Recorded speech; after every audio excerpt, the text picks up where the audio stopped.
Welcome back, listeners, to another episode of the Parent Podcast. Today, I'll be going over my personal experience with the production of my film, The Eclectic Essay, and answering one of your guys' very own questions. How did your production skills develop throughout this project? There's a lot to answer with this question because when you're producing a film for the first time, everything is a lesson. Now, it all began with group selection. And when I mention everything being a lesson, I mean everything. I say this because I didn't think that much when considering who I would want to team up with, and it could have gone very wrong if I didn't luckily end up with as good teammates as I did. For example, when it came to logos and credits, we were lost, I'll admit it. We came up with some concepts for names and basic drafts of logos, yet nothing looked quite right. Luckily, one of my group members stepped up to make the visuals, and I added sound effects to the logos. Then, the same group member made the credits. It really helped to show me how important it is to know who you're working with, especially making sure that all the group members' skill sets worked well together. One thing which really tested us and forced our production skills to progress was storyboarding. The storyboards were really the first difficult part of the production process, because prior to beginning our storyboards, we had some concepts and basic ideas, but to complete our storyboards, we needed to make these concepts concrete and figure out how they would actually be executed.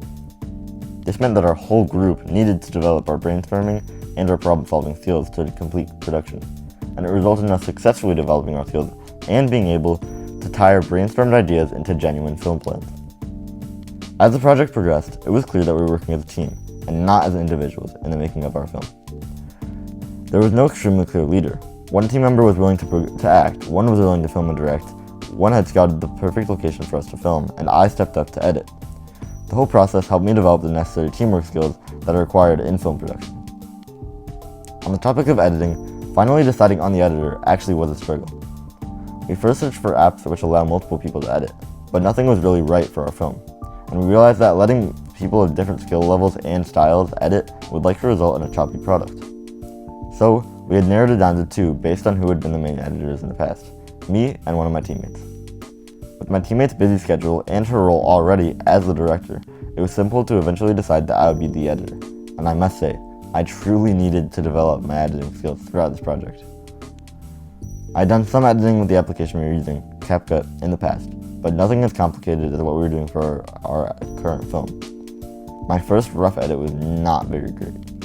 The visuals were boring and it didn't quite capture the feeling that we wanted. Of course, however, there was time to improve.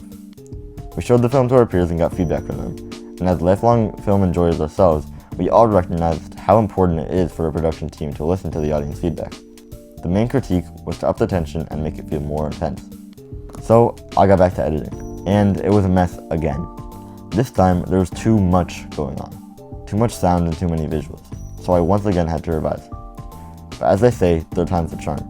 I used my prior editing experience to fix the audio's timing, and I researched the software so that I could perfect the movement and the look of our visuals.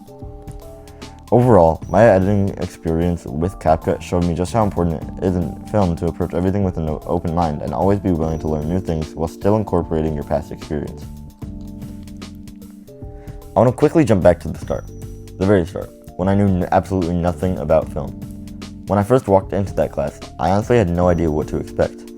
I mean, I'd been surrounded by film my entire life, but I didn't even understand even the fundamentals of what makes a movie so meaningful. But luckily, I learned.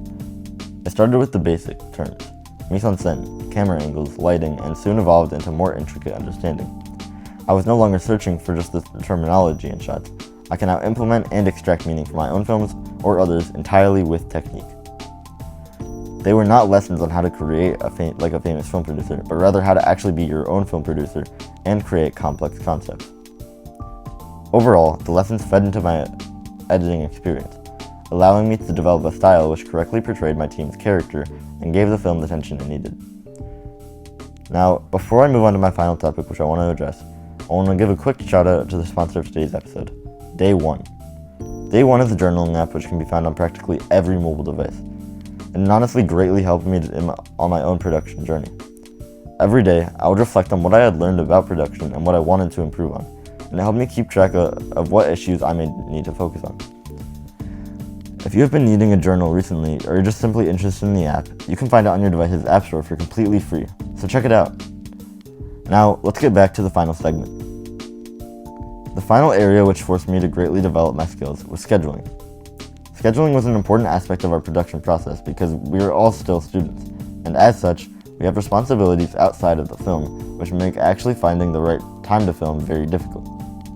Our first filming day was planned much in advance, and as such, we all showed up on time with the materials we needed. But after this instance, I learned how much I needed to develop my preparation skills. The problem wasn't being underprepared the day of filming, it was not planning and prepping enough before the shooting day, and this led to a somewhat unsuccessful first day of shooting. But we came back and developed our communication skills, refining our plans for the remaining days of filming and figuring out which days we would all be actually able to film. I was able to develop my scheduling skills, and this was a significant skill to have in the film industry and for the production process. Looking back on the whole production experience, I truly see how much my production skills have improved, especially when it comes to teamwork, editing, and scheduling. To my listeners who are film enjoyers, I hope this episode taught you just how much effort your favorite directors, editors, actors, and producers put into their projects. No matter the role, working on a film production requires a variety of skills, and developing these skills can even lead to self-improvement. Anyways, that's all for today's episode. As always, thanks for listening, and I'll see you next time on the Parent Podcast.